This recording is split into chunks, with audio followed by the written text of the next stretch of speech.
Good evening, everybody. So sorry I'm a little bit late today as I was writing project proposals for 1001 Nights until literally 15 minutes ago. And so I had to rush around, get changed quickly, throw on some makeup, get the music ready, light my candles, and now, cheers, I'm gonna have a celebrate the fact that I managed to get a whole project proposal written in 3 hours. I am going to have a glass of wine with you. I hope you are all very, very well on this wonderful Friday evening. We had a beautiful, beautiful, beautiful sunny day here in Vienna today. Oh, I know what I haven't done. Excuse me. This I really like. These are, I'm sure you get these everywhere. You get these in Austria at the Christmas markets, actually. This is a Christmas Weihrauch, it's called. And they use it especially at Christmas time. But I love the smell so much.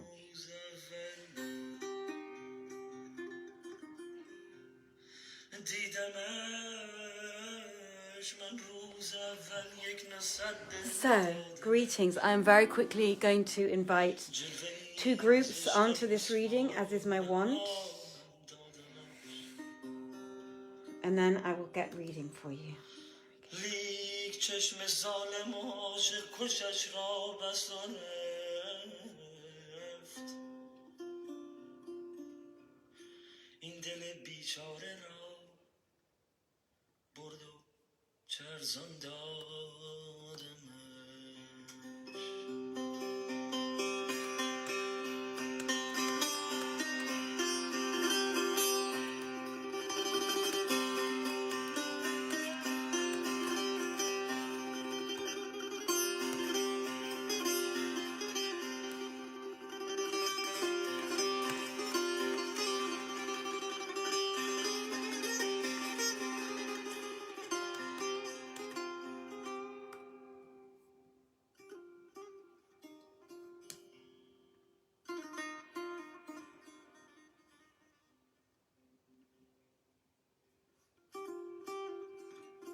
Okay, sorry about that, everyone.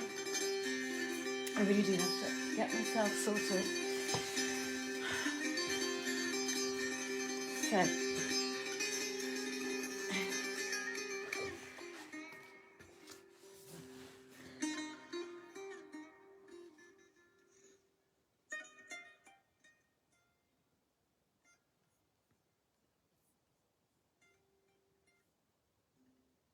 right. So, good evening, everybody. Let's just make sure. Yes, that's okay. All right, sorry about that. Good evening, everybody. For those of you who don't know me, my name is Joanna Godwin-Seidl. I am your host this evening for our reading of 1001 Nights. I shall start for you very, very shortly. Excuse my late start today. But as I said, I was writing a project proposal for funding for 1001 Nights because it is going to take us, good evening, Omar, how lovely to see you. It is, of course, going to take us up to 2025, we've worked out, maybe, to read the whole book, although we seem to be reading it quite fast at the moment. So we need to find money because slowly for the first year while we were in the pandemic, the donations we got here and there are okay, but we do need to find money to do this. So if you know anybody who would be very happy to sponsor Saman and I to read this book for all of you until its very end, then we will very happily and very gladly do so. But we do need some financial help because it is a lot of work and it's a lot of time involved.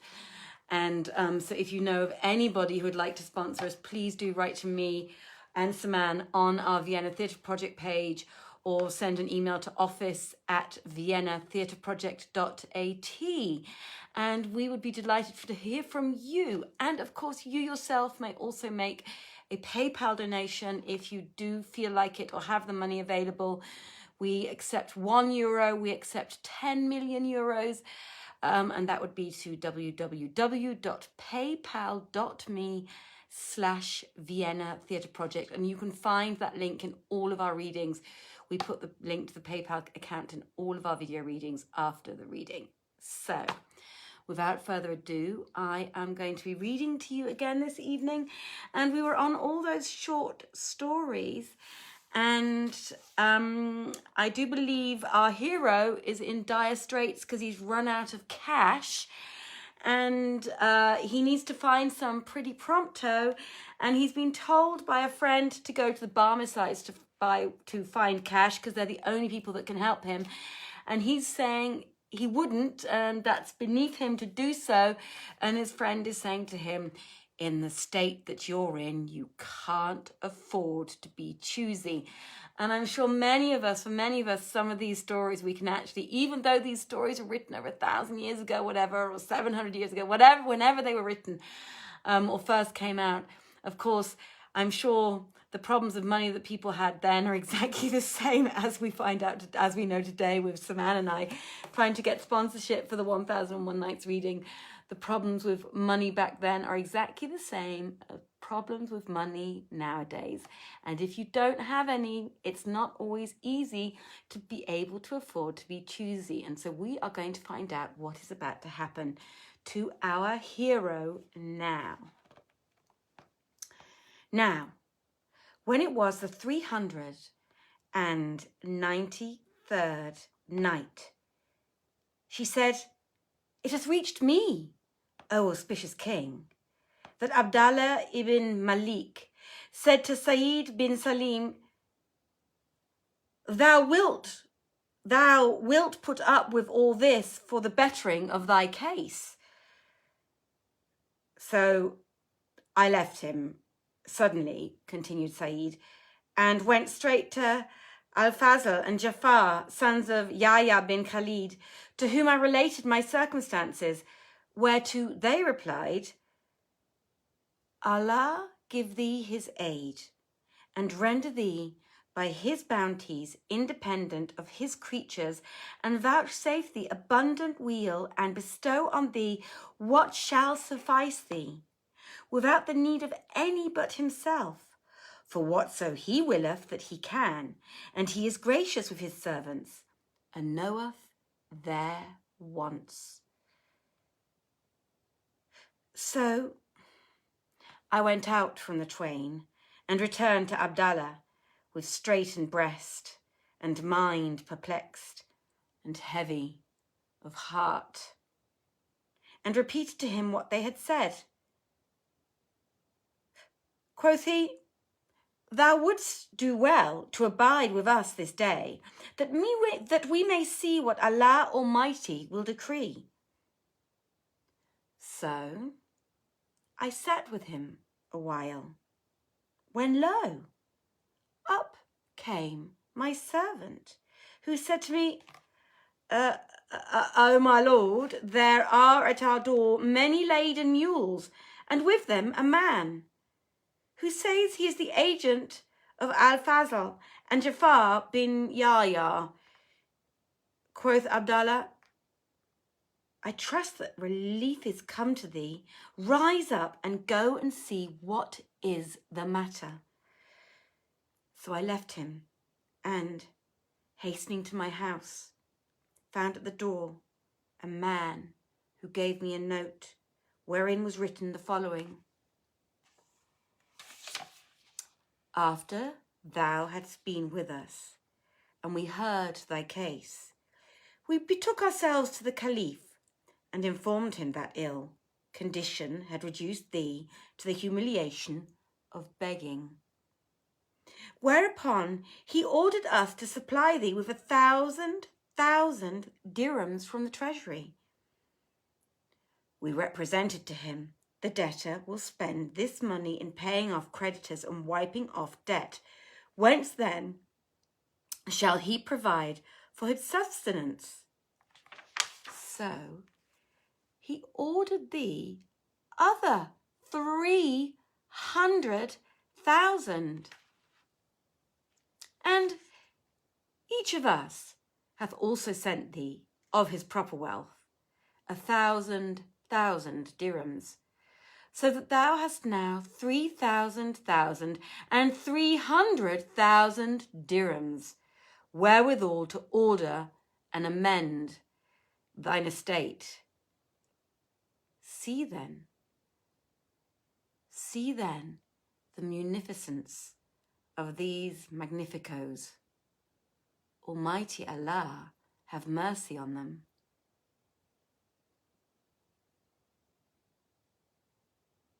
And a tale is told of the woman's trick against her husband. A man brought his wife a fish one day, and bidding her cook it against the end of the congregational prayers, went out to his craft and business. Meanwhile, in came her friend, who bade her to a wedding at his house. So she agreed, and laying the fish in a jar of water, went off with him and was absent a whole week, till the Friday following, whilst her husband sought her from house to house and inquired after her, but none could give him any tidings of her. Now, on the next Friday, she came home, and he fell foul of her. But she brought out to him the fish alive from the jar, and assembled the folk against him, and told them her tale. And Shahrazad perceived the dawn of day, and ceased saying her permitted say. Now, when it was the 394th night, she said, It hath reached me, O auspicious king, that the woman brought out the fish alive from the water jar, and assembled the folk against her husband, and told them her tale. He also told his, but they credited him not, and said, It cannot be that the fish should have remained alive all this while. So they proved him mad, and imprisoned him, and mocked at him. Whereupon he shed tears in floods, and recited these couplets. Old hag of high degree in filthy life, whose face her monstrous lewdness witnesses, when menstruous she boards, when clean she hauls, and all her time bored or adulteress is. And a tale is related of the, oh, look, we have a beautiful picture here. Oh, it's a little bit naughty. I'm going to show it to you anyway. I don't know if you can see it. I actually meant to show you the picture last time of them flying on the ebony horse, but I kept forgetting to show it to you, and it's gone somewhere on my desk now, my office desk. It's disappeared in all my stacks of papers. So, and then, of course, the tale was told of the devout woman and the two wicked elders. There was in times of yore, and in ages long gone before, a virtuous woman among the children of Israel, who was pious and devout, and used every day to go out to the place of prayer, first entering a garden which adjoined thereto, and there making the minor ablution. Now there were in this garden 2 old men, its keepers, and both sheikhs fell in love with her and sought her favours. But she refused. Whereupon said they, "Unless thou yield thy body to us, we will bear witness against thee of fornication." Quoth she, "Allah will preserve me from your frowardness." Then they opened the garden gate and cried out, and the folk came to them from all places, saying, "What aileth you?"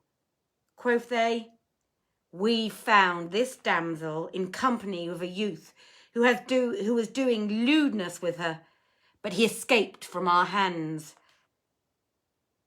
Now, it was the wont of the people of those days to expose adulterer and adulteress to public reproach for 3 days, and after stone them.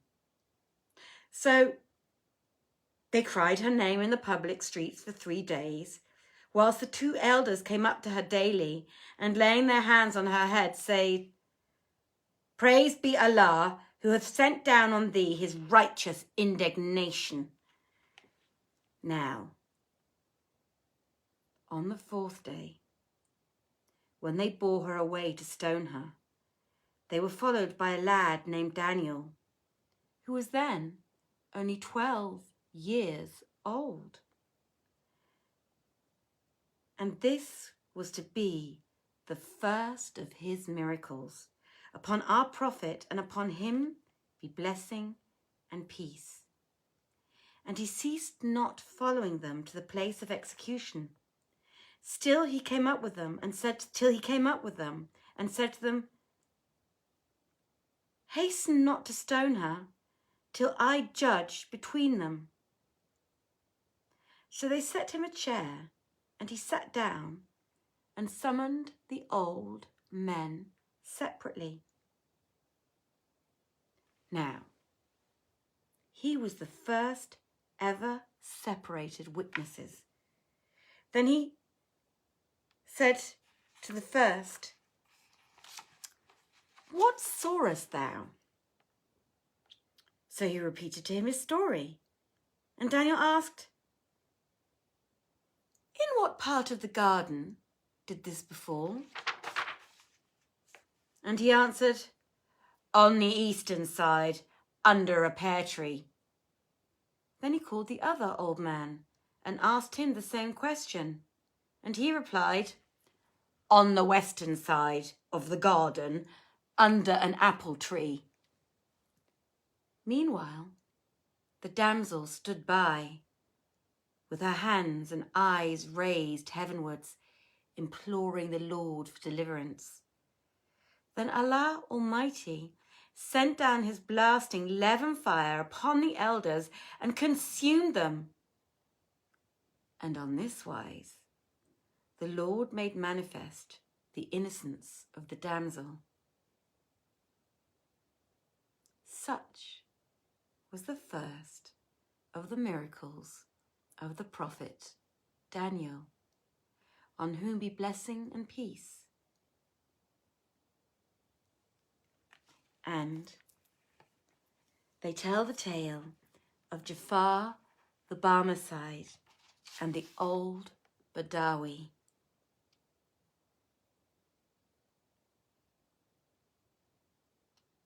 The commander of the faithful, Harun al-Rashid, went out one day with Abu Yaqub, the cup companion, and Jafar the Barmecide, and Abu Nawas, into the desert, where they fell in with an old man, propped against his ass.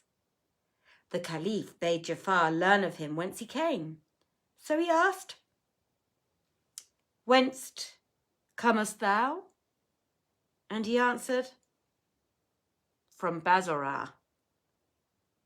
And Shahrazad perceived the dawn of day and ceased saying her permitted say. Now, when it was the 395th night, she said, "It hath reached me, O auspicious king, that when Jafar asked the man, 'Whence comest thou?' he answered, 'From Basra.' Quoth Jafar, 'And whither goest thou?' Quoth the other, 'To Baghdad.' Then Jafar inquired, 'And what wilt thou do there?' And the old man replied, 'I go to seek medicine for my eye.' Said the Caliph, 'O Jafar, make thou sport with him.' And answered Jafar, 'I shall hear what I shall exceedingly mislike.' But Al-Rashid rejoined, 'I charge thee on my authority, jest with him.' Thereupon Jafar said to the Badawi, 'If I prescribe thee a medicine that shall profit thee, what wilt thou give me in return?' Quoth the other,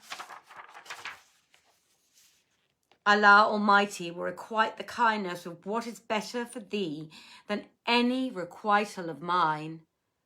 Continued Jafar, 'Now lend me an ear, and I will give thee a prescription, which I have given to none but thee.' 'What is that?' said the Badawi. And Jafar answered, 'Take these 3 ounces of wind breath, and the like of sunbeams, and the same of moonshine, and as much of lamplight. Mix them well together, and let them lie in the wind 3 months. Then place them 3 months in a mortar without bottom, and pound them to fine powder, and after a trituration set them in a cleft platter, and let it stand in the wind other 3 months, after which use of this medicine 3 drachms every night in thine sleep, and inshallah thou shalt be healed and whole.'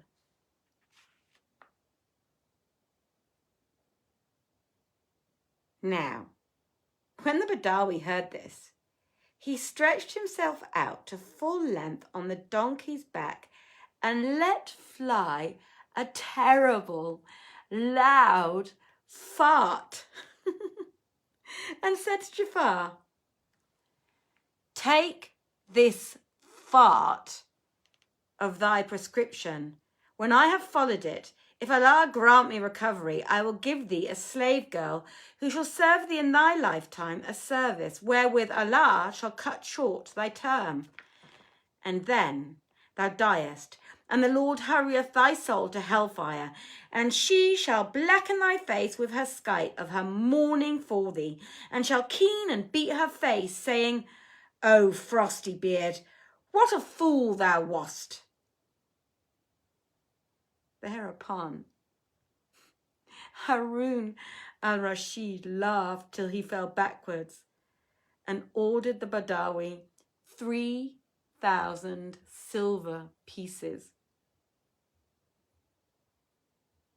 And, oh, my husband's come to drink me a cup of tea. Excuse me, everybody. Thank you very much. Shall we rearrange my drinks? How wonderful. Perfect timing. That was my husband bringing me a cup of tea, everybody. And a tale is told of,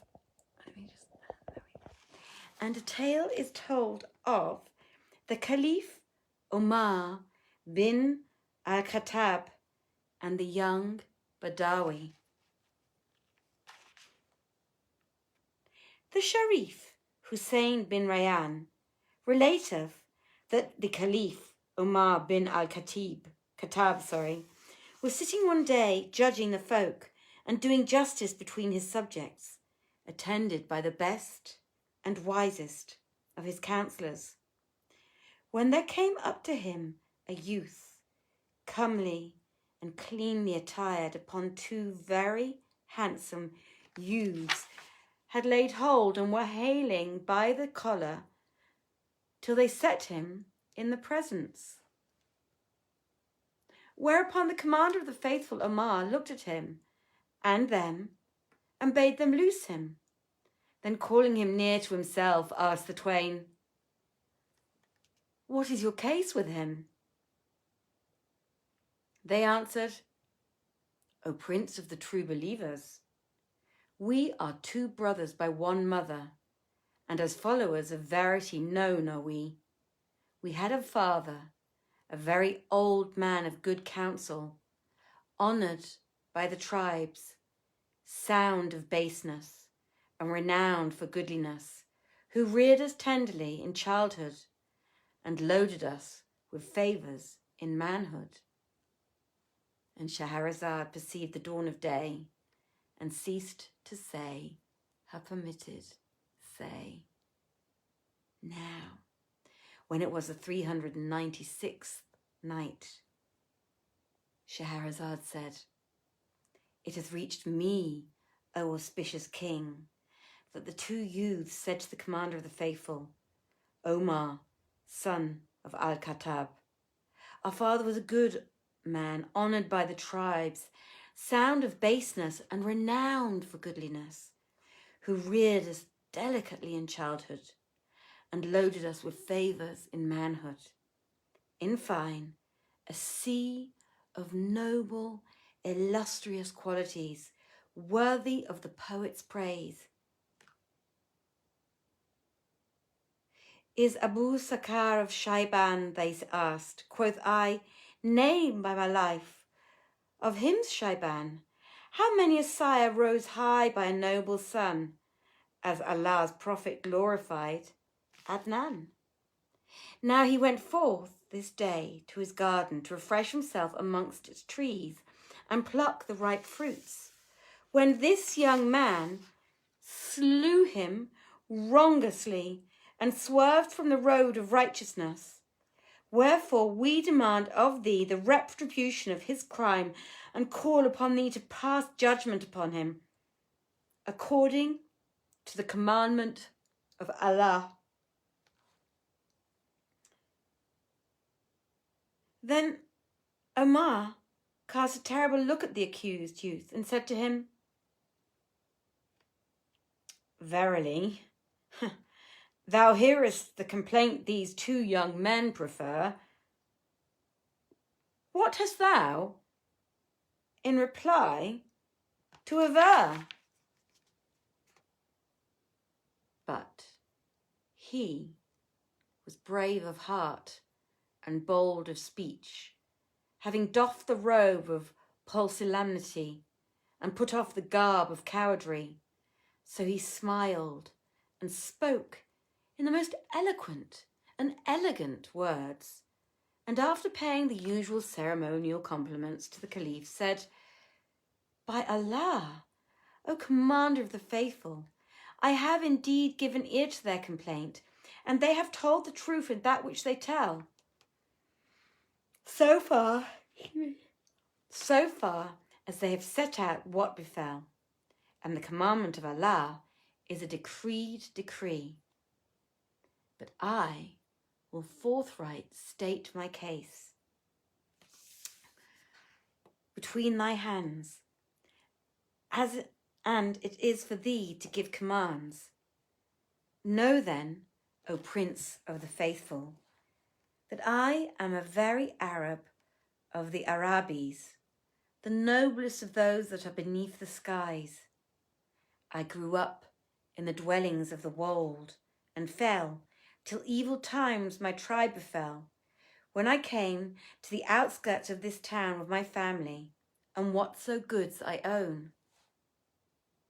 And this, As I went along one of the paths leading to its gardens, orchards and garths, with my she-camels, highly esteemed and by me most precious deemed, and midst them a stallion of noble blood, and shape right good, a plenteous getter of brood, by whom the females abundantly bore, and who walked among them as though a kingly crown he wore.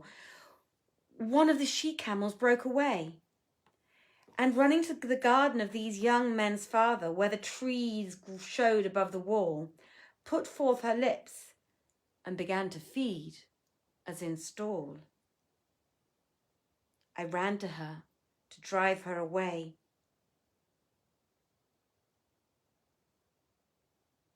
When behold, there appeared at a breach of the wall an old man and grey, whose eyes sparkled with angry ray, holding in his right hand a stone to throw, and swaying to and fro with a swing like a lion ready for a spring. He cast the stone at my stallion, and the stallion dropped dead beside me.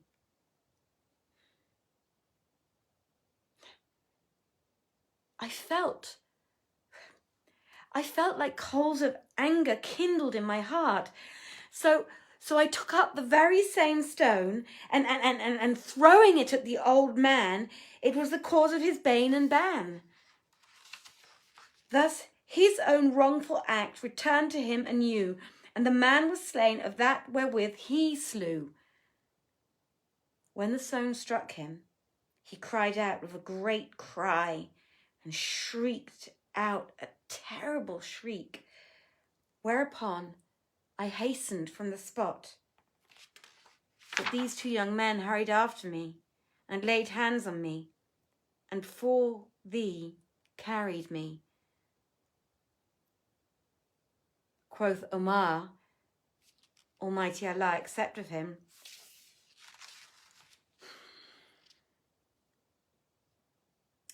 thou hast confessed what thou committedst, and of acquittal there is no possible occasion, for urgent is the law of retaliation, and they cried for mercy, but it was not thine time to escape. The youth answered, I hear, and I obey the judgment of the Imam, and I consent to all required by the law of Al-Islam. But I have a young brother, whose old father before his decease appointed him wealth in great store and gold galore, and committed his affair to me before Allah, saying, I give this into thy hand for thy brother, keep it for him with all thy might. So I took the money and buried it, nor doth any know of it but I. Now, if thou adjudge me to be justice forthright, then the money will be lost, and thou shalt be the cause of its loss. Wherefore the child will sue thee for his due on the day when the Creator shall judge between his creatures. But if thou wilt grant me 3 days' delay, I will appoint some guardian to administer the affairs of the boy and return to answer my debt. And I have one who will be my surety for the fulfillment of this my promise. So the commander of the faithful bowed his head a while, then raised it, and looking around at those present, said, Who will stand surety by me for his return and to this place? And the youth looked at the faces of those who were in his company, and pointing to Abu Zar in preference to all present, said, This man shall answer for me and be my bail.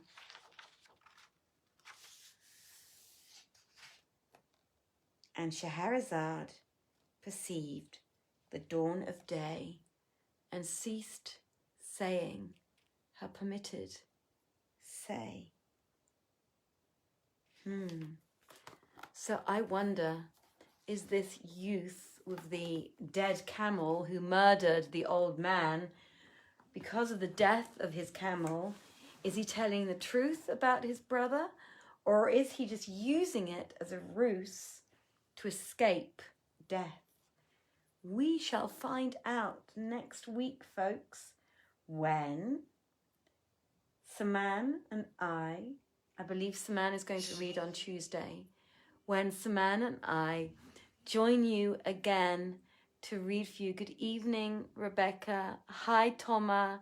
Hello, everybody who's, I can't see because your names have already disappeared up above my screen. I do apologize. I have been working and since 6 o'clock this morning doing project proposals for various different things that I'm working on. So I was actually, and as I said, I got ready 15 minutes beforehand. So I was a little bit tired again this evening. Anyway, that's enough from me.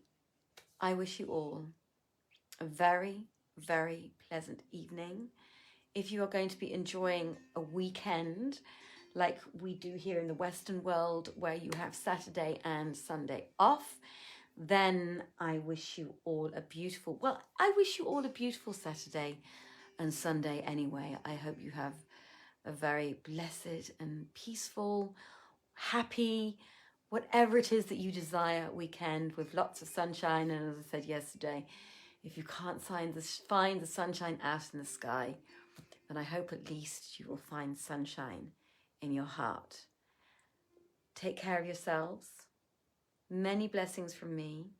Please do let me know in the comments with likes, hearts, cares, dislikes if you must, what you thought about today's reading. We are also always very, very welcome for your welcome and pleased with your feedback.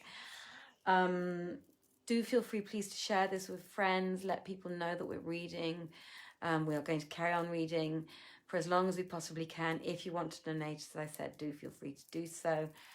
I have nothing more to say. I'm going to leave you with some beautiful, my incense is burnt out already. This is the beautiful music. Kamyab composed this music himself, and he sings himself, and he's playing the tar. He learned the tar with some grandmaster at the University of Music in Tehran. So it's beautiful. What can I say? I should stop talking. So I will wish you all a very, very beautiful and a very peaceful good day or good night. Bye-bye, everybody. Take care. Bye-bye. Bye.